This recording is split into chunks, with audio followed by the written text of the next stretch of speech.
Hola, ¿qué tal? Bienvenidos al estudio de Carta de Jesucristo, la Carta de Jesucristo a las iglesias. Y con mucho gusto vamos a continuar con este estudio, siempre a la luz de la palabra de Dios. Les recomendamos que tengan su Biblia, su cuaderno para hacer anotaciones. Y pues vamos a proseguir con el tema de la iglesia o el llamado, el mensaje a la iglesia de Pérgamo. No sin antes olvidar y recordarles que estamos estudiando la Biblia a través de la versión Nueva Biblia de las Américas, y todas las citas que nosotros mencionemos, leamos o estudiemos van a ser en relación y con relación con esta versión Nueva Biblia de las Américas, y si hay alguna aclaración al respecto, se lo hacemos saber. Muy bien, hoy a la luz de la palabra de Dios vamos a proseguir y específicamente desde el versículo 12 del capítulo 2 de Apocalipsis en adelante, en un tema titulado Reconocimiento a Pérgamo. Bueno, bien puede usted abrir su Biblia y a continuación pues vamos a proseguir con este mensaje. Dice la palabra de Dios en la Nueva Biblia de las Américas, Apocalipsis capítulo 2, versículo 12. Escribe al ángel de la iglesia en Pérgamo, al que tiene la espada aguda de dos filos, dice esto: yo sé dónde moras, donde está el trono de Satanás. Guardas fielmente mi nombre y no has negado mi fe. Aún en los días de Antipas, mi testigo, mi siervo fiel, que fue muerto entre ustedes, donde mora Satanás. Hasta acá. De acuerdo a lo que hemos estado leyendo en esta porción escritural, y que se refiere el mensaje o los mensajes a las 7 iglesias, siempre ha habido, pues por supuesto, el destinatario, el remitente o el que escribe a los lectores. Y en cada uno, o por lo menos en lo que estamos viendo acá, hemos visto a la luz de la palabra de Dios que a todas, con excepción de 2, hay un reproche, hay una invitación. Y en el caso de la iglesia de Pérgamo, hemos visto cantidad impresionante de, podemos mencionarlo, del amor de Dios que habla hacia la iglesia, y específicamente en Pérgamo, de la condición en que se encontraba. Una voz de alerta, una llamada a volverse a Dios con todo su corazón. Tal pareciera que este mensaje, y que de hecho lo es un mensaje a cada uno de los que somos cristianos, que permitamos al Espíritu Santo pues entrar, y que Él conoce lo más profundo de nuestro corazón, pero que entre y que nos muestre en nuestros errores y de lo que estamos nosotros muchas de las veces empeñados a soltar. Me refiero al pecado. Esta iglesia de Pérgamo, si es tan amable, acompáñeme a Hechos capítulo 16. No registra alguna fundación de esta iglesia, pero es interesante que a la luz de la palabra de Dios, el Espíritu Santo no olvida los detalles y de la enseñanza que van a cada uno de los creyentes.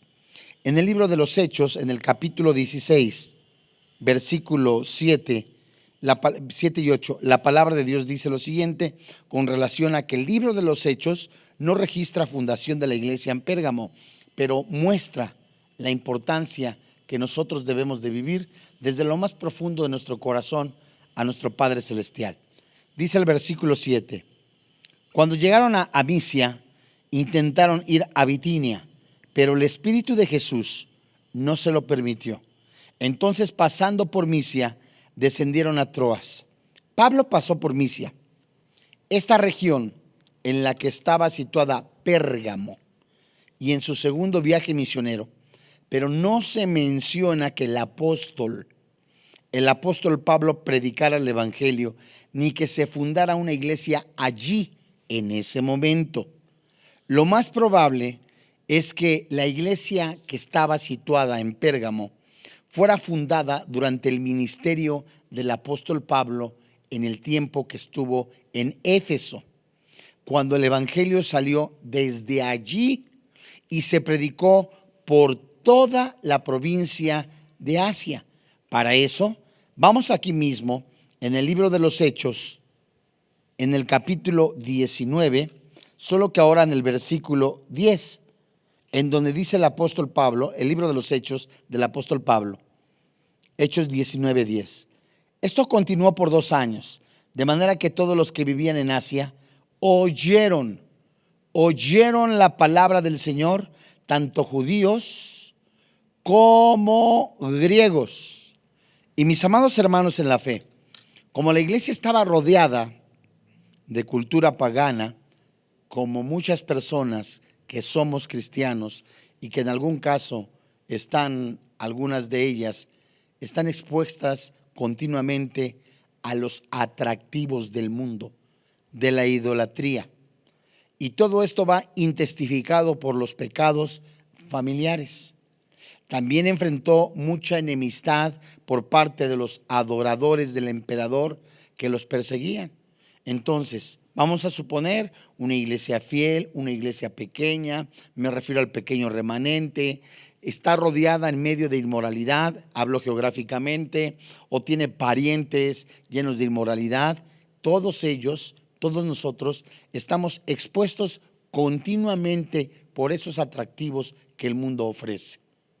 Por eso no debemos olvidar, mis amados hermanos en la fe, la insistencia del Espíritu Santo en relación a la armadura de Dios. Es interesante ver cómo el Espíritu Santo menciona en la carta a los Efesios, en el capítulo 6, versículo 10 al 17, la importancia de permanecer firmes. Ciertamente tenemos la unción del Espíritu Santo. Lo menciona la primera carta de Juan, capítulo 2. Pero la importancia de todo eso es no verlo únicamente de manera intelectual, que ya somos ungidos, que somos santos y que debemos de permanecer firmes. Eso es un estilo de vida. El cristiano debe de tener el carácter de Cristo y fomentar la santidad o vivir la santidad, es la palabra adecuada, durante toda su vida. Y eso hace que se vuelva en su temperamento, en su carácter y hablando espiritualmente fuerte. Verdaderamente estamos viviendo tiempos difíciles en los que el cristiano, si pierde, permítame el término, los ojos de Jesús, si empieza a dejar de orar, a dejar de tener comunión con el Padre, si verdaderamente el atractivo del mundo le hace con más deseo, hay que tener cuidado. Bien, pues el Espíritu Santo en la pluma del apóstol Pablo mencionó en su carta, en una de sus cartas, el que piense estar firme, mire que no caiga. La ciudad de Pérgamo quedaba a unos 1,600 kilómetros al norte de Éfeso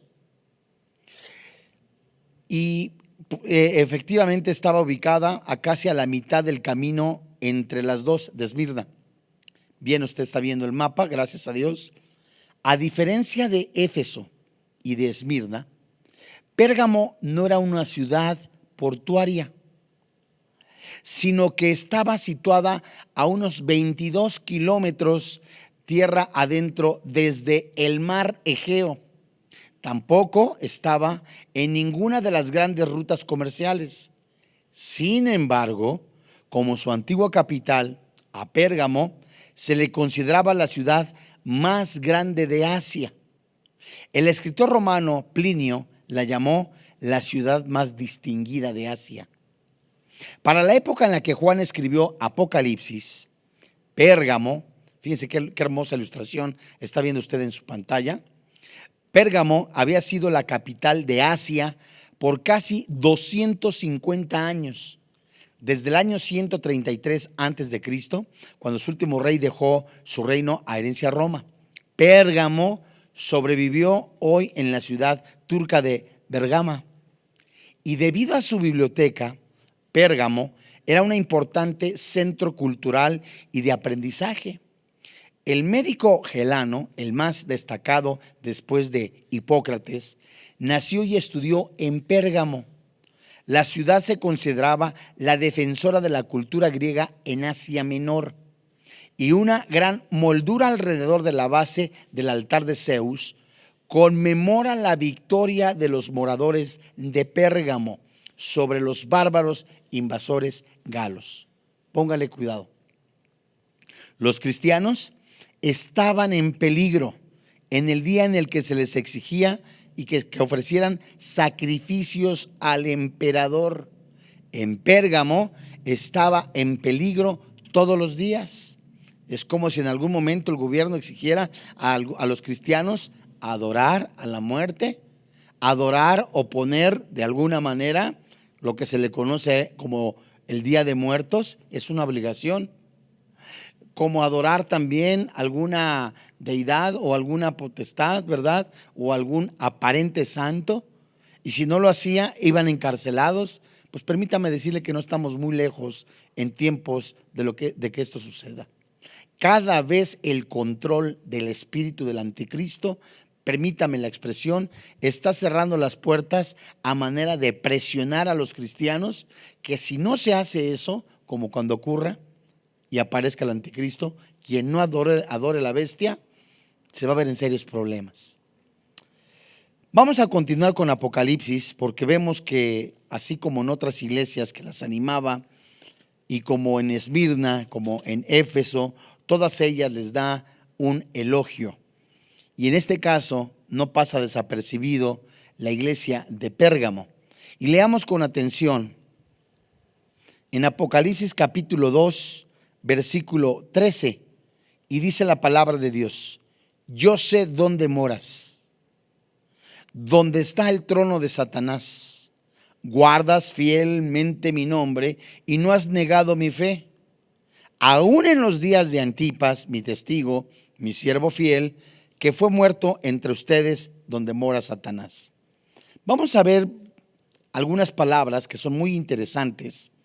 Y para ello, la primera frase o la primera palabra que aparece en el versículo 13 del capítulo 2 de Apocalipsis es la palabra moras. Esta palabra moras es la palabra 2730 de su diccionario griego. Y bueno, haciendo un pequeño paréntesis, me han estado preguntando mucho por las redes sociales, y mucho pues es que ya son varias personas, ¿verdad? ¿Qué diccionario ocupo yo para las palabras griegas y hebreas? Bueno, hay una Biblia, ¿verdad?, que trae, ¿verdad?, ahí es completamente Antiguo, Nuevo Testamento, y al final de la porción trae las palabras en griego, en hebreo, con los numeritos como si fuera el Strong. Usted puede adquirirla en cualquier librería cristiana. Es la Biblia palabra clave, ¿verdad? Entonces puede usted adquirirla. Y ahí vienen todas las palabras, las griegas, en hebreas, el significado, trae concordancia, y bien puede usted tener su estudio pues con mayor facilidad. Muy bien, Biblia, palabra clave. Muy bien, muchas gracias. Ahí es donde nosotros sacamos esta palabra, la palabra moras, es la palabra 2730, katoikeo en el griego, y se traduce del griego al lenguaje actual español, o trae el significado como alojarse permanentemente, residir, habitante, habitar, morador, o sea, trae varios significados, y significa tener residencia permanente. Quiere decir que el Espíritu Santo en la boca, en los labios del Señor Jesucristo, le dice a Juan que escriba: yo sé dónde vives permanentemente, o yo sé dónde te alojas, o yo sé dónde resides, o dónde moras. Pero más adelante en el texto, en Apocalipsis capítulo 2, verso 13, dice la Biblia: donde está el trono de Satanás. Y aparece la palabra guardas fielmente. ¿Dónde vive? Permanentemente. ¿Y lo que está haciendo? ¿Quién? Los cristianos de Pérgamo. Esta palabra, esta frase, guardas fielmente, que la encuentras en tu diccionario, la palabra 2902, crateo, se traduce echar mano, guardar, abrazar, aferrar, asir. Esta palabra asir es como cuando agarras a alguien del brazo, con tu brazo, y no lo sueltas. Prender, tener, tomar. Entonces, hasta acá se puede escribir: yo sé dónde vives permanentemente, dónde resides, dónde estás habitando, dónde está el trono de Satanás. Pero allí, ¿verdad?, guardas, abrazas, te aferras retienes, te prendes fielmente mi nombre. Amadísimos hermanos en la fe, los creyentes de Pérgamo mantuvieron valientemente su fe en el Señor Jesucristo, y el elogio por seguir guardando, reteniendo, forzando, ¿verdad?, su nombre, aun cuando vivían donde estaba el trono de Satanás. En otras palabras, aún en medio de bares, de gente inmoral, en medio de una ciudad perversa, llena de idolatría, en los colegios los forzaban a adorar imágenes idólatras, a practicar brujería, a adorar a la muerte, los días de muerte. A pesar de todo eso, guardaban, se aferraban al nombre de Jesús. Más aún, todos estos creyentes que se mencionan en Apocalipsis, o esta frase también, se usa en el sentido moral. ¿Cuál frase? La frase guardar fielmente. Y en repetidas ocasiones se usa para describir a quienes tienen en su mente, en su corazón, arraigados en la tierra y no demuestran interés alguno en las cosas de Dios. Vamos aquí mismo. Apocalipsis capítulo 3, verso 10 como ejemplo. Y en Apocalipsis capítulo 3, verso 10 dice la Biblia, leo yo, Nueva Biblia de las Américas: porque has guardado la palabra de mi perseverancia. La palabra guardar. Yo también te guardaré de la hora de la prueba. Es hora que está por venir sobre todo el mundo para poner a prueba a los que habitan sobre la tierra. Quiere decir, ¿verdad?, que esta frase en Apocalipsis se usa en el sentido moral. Me refiero a la palabra guardar, a la palabra retener. Y que de la misma manera no se muestra algún interés en las cosas de Dios. Tiene dos connotaciones. Ahora, vamos por pasos. El Señor Jesucristo le dice a Juan que escriba al pastor, al mensajero, al ángel que está en Pérgamo: ¿sabes? Yo sé dónde estás residiendo permanentemente, dónde habitas, dónde estás morando. ¿Sabes dónde? Donde está el trono de Satanás. Pero a pesar de que estás allí, guardas o te aferras fielmente. ¿Quién? A mi nombre. Pero antes de proseguir, ¿cómo se puede identificar el trono de Satanás? Porque es el lugar donde le está diciendo el Señor Jesús que escriba a Juan y Juan a los lectores. Entonces, ahí están ellos. Muy bien. ¿Cómo identifican algunos el trono de Satanás? Muy bien. Algunos lo identifican con lo espléndido del altar a Zeus. Esto es muy interesante, mis amados hermanos, por el tipo de ritos que se hacían, las dedicaciones, las curaciones mezcladas con brujería, otros en ciencia, etcétera, pero tenían sus ídolos. Otros con la adoración del dios Esculapio. A eso algunos pueden identificar el trono de Satanás. 1, con la esplendez del altar de Zeus. 2, con la adoración del dios Esculapio. 3, con la misma ciudad de Pérgamo, entregada al culto y la adoración al emperador. Esto es muy interesante. Y 4, otros al sistema pecaminoso y mundano, el cual domina y controla el Dios de este mundo. Entonces, ¿cómo van algunas personas a identificar el trono de Satanás? Voy a volverlo a recapitular. Unos con el altar de Zeus, otros con la adoración al dios Esculapio, otros con la misma ciudad de Pérgamo, entregada al culto y adoración al emperador, y otros al sistema que había en Pérgamo, un sistema mundano, cual dominaba y controla el Dios de este mundo, y que menciona el apóstol Pablo en la segunda carta a los Corintios, en el capítulo 4, versículo 4, que a continuación voy a leer. Leo Nueva Biblia de las Américas, segunda carta a los Corintios, capítulo 4, verso 4. Dice la Biblia: en los cuales el Dios de este mundo Ha cegado el entendimiento de los incrédulos para que no vean el resplandor del evangelio de la gloria de Cristo, que es la imagen de Dios. ¿A qué se refiere el apóstol Pablo? El Dios de este siglo es Satanás, por supuesto. Y se refiere al mundo, es la mundalidad de lo que hay expresada por los ideales, opiniones, metas, esperanzas, perspectivas de la mayoría de las personas que están en filosofías, educación, comercio, de lo que el mundo ofrece.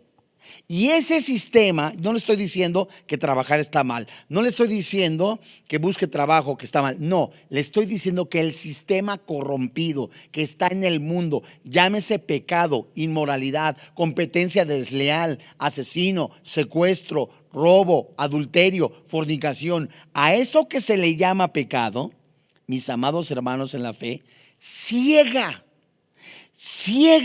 Satanás a través de ello a todos los seres humanos a la verdad de Dios.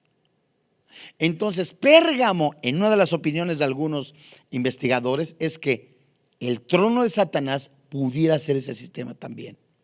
Ahora, ¿cómo es que el trono, preguntémonos, cómo es que el trono de Satanás aparece situado en Pérgamo? Es muy interesante también, ¿no? ¿Cómo es que está allí en ese lugar? ¿Cómo fue? ¿Cómo llegó? ¿Cómo es que se estableció? Muy bien. Pérgamo tenía el de ser guardián principal del templo de Asia. Pérgamo tenía, haga de cuenta, como decir, algunos mencionan a la Virgen fulana de tal, es la que cuida a tales ciudadanos de algún lugar. Entonces, ¿verdad? Allí estaba situado un templo, ¿verdad? Y había un guardián. Además, Pérgamo manifestaba suprema importancia como capital del paganismo. Y cuando el culto de la magia, póngale cuidado, cuando el culto de la magia babilónica fue expulsado de Babilonia, sus promotores encontraron refugio en Pérgamo. Haga de cuenta, brujos, hechiceros, santeros, personas adoradoras a la muerte que estaban concentrados en algún lugar geográfico de Babilonia, los expulsan, fueron a parar a Pérgamo. Ejemplo, hay un lugar muy conocido acá en México, ¿verdad? Que es Costa, que ahí, vamos, Catemaco dicen algunos, y hay brujos reales, hay brujos falsos, ¿verdad? Pero es un lugar geográfico que se identifica mayormente por eso, ¿verdad? Es un lugar hermoso con bosques, lago, ¿verdad? Pero hay una parte que se dedica a eso, ¿verdad? No le voy a mencionar el lugar en donde está ese lugar, hay una cueva, pero ahí se concentra. Y suponga usted que llegan las autoridades o llega alguna persona y expulsa a esas personas y se van a otro lugar. Es como llegaron estos brujos, estos hechiceros a otro lugar. Ejemplo, de Babilonia a Pérgamo. Fíjese usted, como hay otro lugar allá también en Colombia donde fue una explosión de un volcán, ¿verdad? El volcán Ruiz, que fue muy conocido allá como por el año 1985, ¿verdad? Más o menos. Y entonces hay un altar a una niña, ¿verdad? Una niña muy Omaira. Entonces usted puede verlo a través de las líneas de investigación. La niña desgraciadamente fallece ahí. El agua, el lodo se llevó cantidad impresionante de casas, de personas. Yo personalmente fui a visitar un pastor, el pastor Reinaldo de la iglesia de Ibagué. Ibagué me llevó, íbamos a Venadillo a comer, a tomar avena. Se desvió un poco para que yo conociera esa zona geográfica. Y comentó en algún momento, mira, por aquí hay esto, vino hasta Juan Pablo II, hubo esto, la hicieron, le hicieron misa, etcétera. No llegamos más que una parte y en esa área hay muchísima brujería, literal, como le digo yo. Allí en ese lugar geográfico, de verdad, se siente se aprecia un silencio más de lo normal. En donde estaba la ciudad, ahora hay lápidas o lugares donde hubo en algún momento una casa. Y antes de llegar a donde está pues el lugar donde que le eligieron para que estuviera la tumba de esta niña, Omaira, ¿verdad? esta niña, ahí hay, pero cantidad impresionante de brujería, santería, vudú, que hay gente que va y que le pide, pues inconscientemente o engañada o en ignorancia a la niña, pero los muertos ya no regresan. Entonces, ¿qué es lo que hacen? Brujería. Y supongamos que todos esos, ese lugar de donde están los brujos, que le venden cantidad de cosas, los expulsan y se van a otro lugar. Y es como llegan a otro lugar. Amados hermanos, cuando en el año 133 antes de Cristo, el rey de Pérgamo, Atalo III, legó su reino a Roma, el título del sumo sacerdote de la magia de Pérgamo era el principal constructor de puentes. ¿Le suena parecido el título? Como algunos se dicen también, ¿verdad? Que son sucesores de los apóstoles. Es otra idea completamente distorsionada. Muy bien. La idea tras este título era dicho por el sumo sacerdote que salvaba el golfo existente entre los mortales y Dios. Entonces había una cantidad de brujería, hechicería, adoración a deidades paganas, a deidades completamente satánicas. Bien puede usted estar viendo la lámina en su pantalla. Esto es impresionante. Gracias a Dios por nuestro colaborador y hermano Jaciel. Y fíjese usted, a pesar de estas circunstancias, el pequeño remanente de esta iglesia, me refiero a Pérgamo, permaneció fiel a Jesucristo. Estoy hablando de un pequeño remanente. Y este pequeño remanente no negó su fe en medio del trono de Satanás, en medio de la presión. Supongamos, si tú no aceptas el estilo de vida de inmoralidad de algunas personas, eres una persona intolerante. Primer presión. Si tú no aceptas adorar la muerte 1 y 2 de noviembre, la escuela lo está estableciendo, la secretaría encargada de ello lo está estableciendo. Si no lo aceptas, eres intolerante. Más presión. Si tú no robas, si no fornicas, si no adulteras, presión, presión, presión, presión. A pesar de todo eso, solo un pequeño remanente no negó la fe en medio del trono de Satanás. Y en medio de todo eso estamos en un mundo concesionado a Satanás. Vamos a regresar a Apocalipsis, capítulo 2. En el versículo 13 describe el Señor Jesucristo y dice: yo sé dónde moras. O sea, Él conoce todo. Él sabe lo que hacemos. Él sabe lo que pensamos. Él lo sabe todo. Yo sé dónde moras, dónde vives. ¿Sabes dónde vives? Donde está el trono de Satanás, donde hay inmoralidad, donde hay pecado, donde hay brujería, hechicería. Y dice Jesús: pero a pesar de todo eso, guardas fielmente mi nombre, no has negado mi fe, aún en los días de Antipas, mi testigo. ¿Quién es Antipas? Antipas, su nombre significa contra todo. Fue uno de los líderes de la iglesia que fue fiel y según la tradición fue, escúcheme, según la tradición fue asado hasta morir dentro de un toro de metal. Era un toro de metal, hueco por dentro, quien no aceptaba adorar al emperador, quien no aceptaba las condiciones idolátricas y no negaba a Jesucristo, era asado dentro del vientre de este animal de metal. Y fue asado hasta morir dentro de ese toro de metal durante la persecución por el emperador Domiciano. Amados hermanos en la fe, esto habla a cualquiera de nosotros que somos cristianos, que nos llamamos hijos de Dios y que también nos llamamos testigos. Ahora, ¿qué demanda a un hijo de Dios? Una vida entregada al Señor.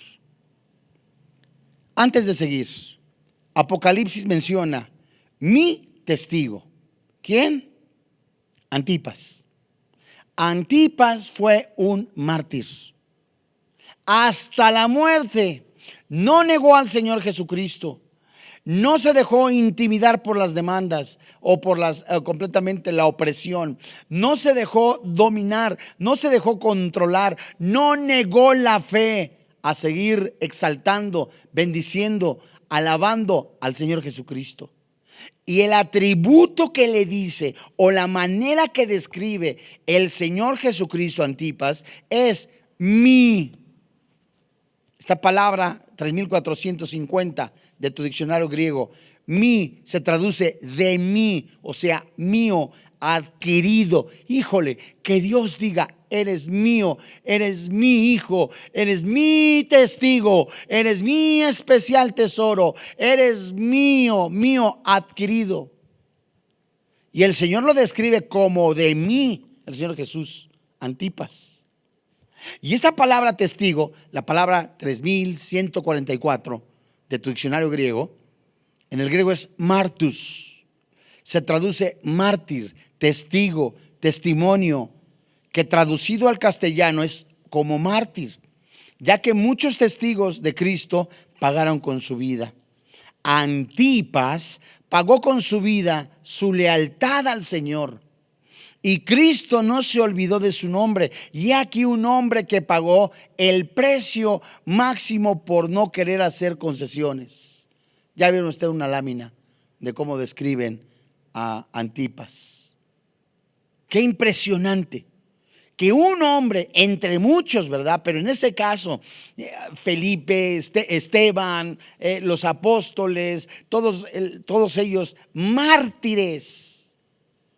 Muchos de ellos asesinados. ¿Por causa de qué? No por quedarse por la herencia.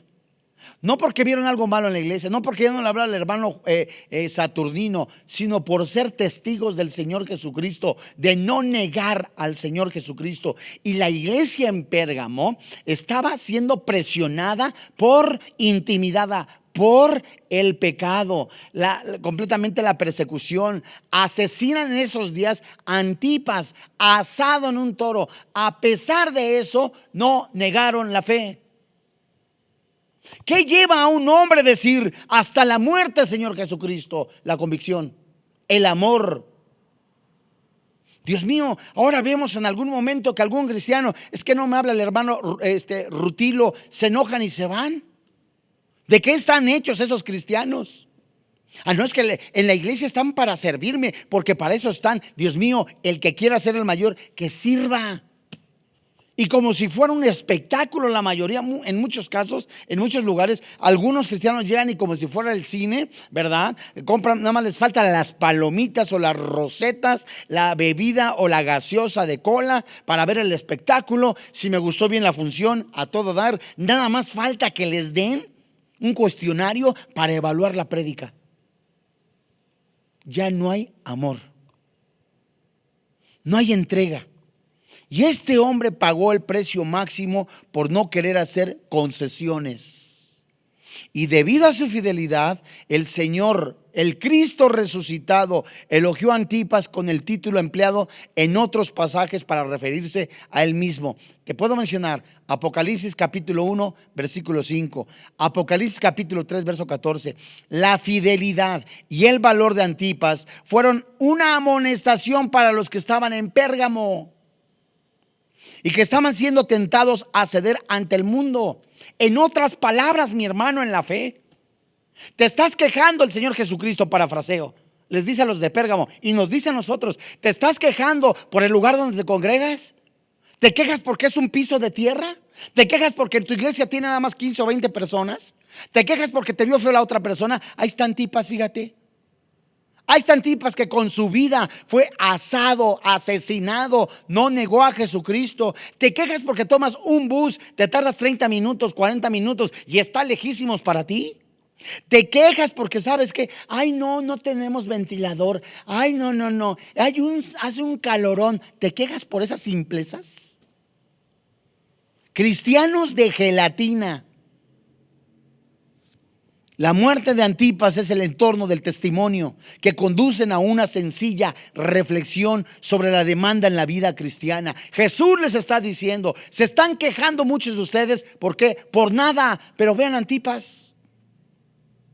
Se puede en el poder del Espíritu Santo, hermanos. Busca a Dios con todo tu corazón. Mateo 6:33. Discipúlate. Congrégate, hazte un hombre de verdad, una mujer de verdad, un discípulo, un testigo hasta la raya, hasta la meta. Vamos a Hechos capítulo 1. ¿Sabes por qué, mi amado hermano en la fe? Porque en Hechos capítulo 1 hay un llamado.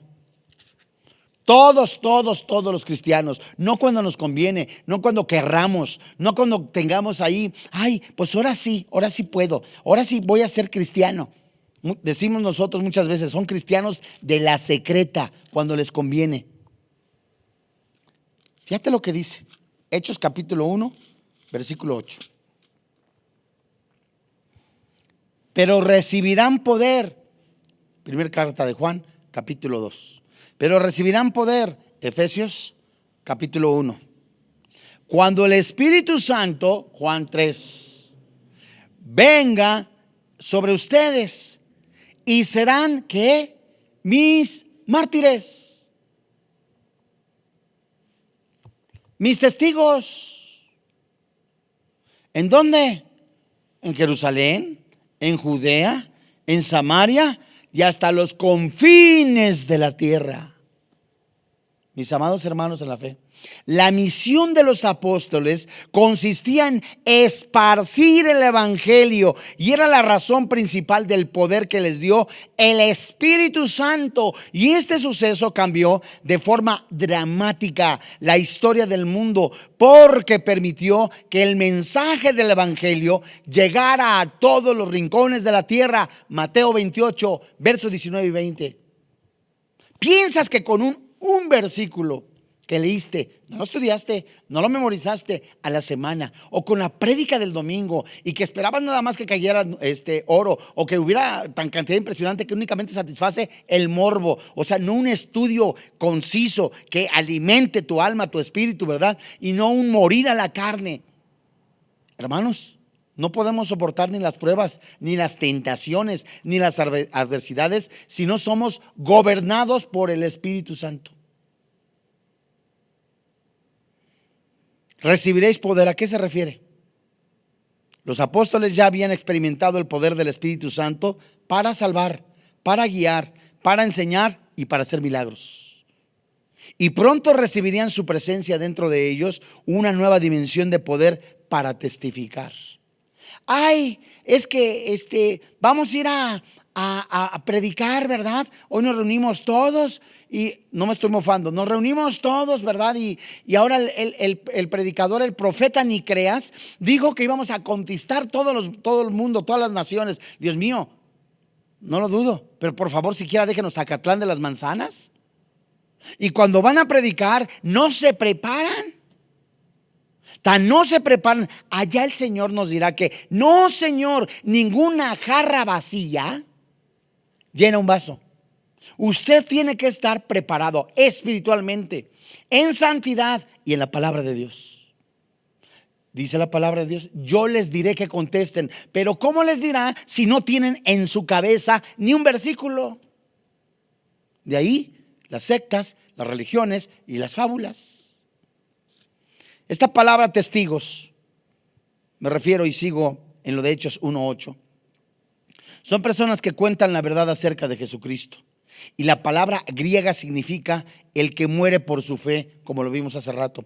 Porque ese era casi siempre el precio que se pagaba por dar testimonio de Jesús. Y cuando vemos que el Espíritu Santo menciona la área geográfica de Judea en Hechos 1, era la región en la que estaba ubicada Jerusalén. Samaria, ¿verdad? La región al norte de Judea, de acuerdo a lo que dice Hechos capítulo 8, verso 5. Pero mis amados hermanos en la fe, la vida cristiana es una expresión visible de Dios mediante su obra hecha en el creyente. Solo el Espíritu Santo concede el don del arrepentimiento. Solo el Espíritu Santo concede la salvación. Solo el Espíritu Santo sella. Solo el Espíritu Santo guía. El Espíritu Santo ya ha dado el poder para testificar. Y cristianos hechos de gelatina, temerosos, que no predican nada, nada más quieren alimentarse, recibir, estar sentaditos cómodamente ahí como si fuera la función de cine, de circo, nada más. Y luego se hallan en problemas, en situaciones difíciles. Dios mío, ¿cómo lo hacemos? No dudo, se atraviesan situaciones adversas. Pero ¿qué hemos de hacer? ¿Qué hemos de pedir? El Espíritu nos dirá. Dios salva al que cree, Efesios capítulo 2, versos 8 y 9. Dios regenera a los pecadores creyentes, de acuerdo a lo que dice Tito capítulo 3, versículo 5. Nos santifica el Espíritu Santo, nos separa, ¿para qué? Para la misión del testimonio como su pueblo. Y mis amados hermanos en la fe, todo cristiano, todo hijo de Dios, todo nacido de nuevo, tiene dones, tiene el Espíritu Santo. Y el Espíritu Santo capacita al creyente con la palabra de Dios, no para que se quede en una vitrina, sino para que este que ha sido regenerado dé fruto, sea imagen del Señor Jesucristo y sea un mártir. Flaquea su fe en el momento que le dijeron el aleluyo. Flaquea su fe en el momento que le ponen sobrenombres por causa de su fe. Le azotaron la puerta y Dios mío, cuánta persecución. Dios mío, dice el apóstol Pablo, hasta ahora nadie ha sufrido, no hemos sufrido hasta la sangre, no nos hemos muerto. Y hermanos, Antipas, qué testimonio de exhortación a cada uno de los cristianos, ¿verdad? Cada uno de los apóstoles. Es más, no vamos lejos, geográficamente hablando, año 2022, Chiapas, Estados Unidos mexicanos. Un lugar donde se persigan a los cristianos, los asesinan, los matan. Y a ti te incomoda trasladarte 40 minutos en autobús. Está lloviendo. Ay, Dios mío, pues no te vayas a hacer chiquito. Quejas y quejas y quejas. ¿Por qué? Porque esos son sus convicciones. Amados hermanos en la fe, la misión más grande del cristiano es exaltar al nombre del Señor Jesucristo a través de pruebas, a través de tentaciones, de lo que pasa, de persecuciones. Dijo el apóstol Pablo, todo lo puedo en Cristo que me fortalece. Y si Él ha dicho que todo lo puede en Cristo que nos fortalece, Él mismo con el poder del Espíritu Santo, el Espíritu Santo morando en su vida, es el que da testimonio de que somos sus hijos, es el que dice que nosotros seamos testigos, mártires en medio de un mundo hostil, inmoral, lleno de pecado, de perversión. ¿Se nos manda a juzgarlos? No, se nos manda a dar la vida por causa del Señor Jesucristo, si es posible. Se nos manda a predicar la palabra de Dios. No se nos manda a juzgarlos, se nos manda a recibirlos en amor, no sus hechos, no sus actos, pero sí decirles el plan de salvación. Y esa es la fe que nosotros predicamos, que si confesares con tu boca que Jesús es el Señor, que Dios le levantó de entre los muertos, la Biblia dice, eres salvo. La Biblia dice que los borrachos, los adúlteros, los afeminados, los maldicientes, los estafadores no heredan el reino de los cielos. Y la Biblia dice, hay perdón en Cristo Jesús. La Biblia dice en Isaías, en Romanos 10, ¿cómo sabrán que hay un Cristo? ¿Cómo conocerán que hay un evangelio? Benditos son los pies de los que anuncian la fe. Vamos a orar. Padre, en el nombre del Señor Jesucristo, hoy delante de ti nos ponemos en tus manos plenamente convencidos en el poder que hay en tu palabra, y esta es verdad. Hoy te alabamos, hoy te bendecimos, hoy te damos gracias. Hoy creemos con todo nuestro corazón y con todas nuestras fuerzas que el Espíritu Santo ha hablado a nuestra vida para vivir piadosamente. Y el que quiera vivir piadosamente recibirá persecución. Hoy en este día, Señor, nos muestras un ejemplo clarísimo del amor de Dios depositado en los corazones. Que así como Cristo dio la vida por nosotros en pago por nuestros pecados, nosotros demos nuestra vida para su gloria. La Biblia dice claramente que la paga del pecado es la muerte, mas el regalo de Dios es la vida eterna. ¿De qué le valdrá al hombre tener el mundo a sus pies si su alma está perdida? La fe que nosotros predicamos es la fe de confesar a Jesucristo como Dios y que el Espíritu Santo lo levantó entre los muertos y todos los pecados son perdonados. Esa es la fe verdadera, es la fe que anuncia al Salvador y que muestra a Jesucristo como único Dios. Si usted quiere recibir a Jesús juntamente conmigo, repita esta oración. Señor y Dios, reconozco que soy pecador, que la paga del pecado es la muerte, mas el regalo de Dios es la vida eterna. Creo con todo mi corazón, confieso con mi boca que Jesucristo es mi Salvador personal. Te doy gracias por quien ahora vive y reina en mi corazón, Cristo Jesús. Amén. Si usted recibió a Jesucristo como su Señor y como su Dios, damos gracias a Dios por este tiempo tan hermoso. Creemos verdaderamente que no hay otro nombre dado a los hombres en que podamos ser salvos, más que en la persona del Señor Jesucristo.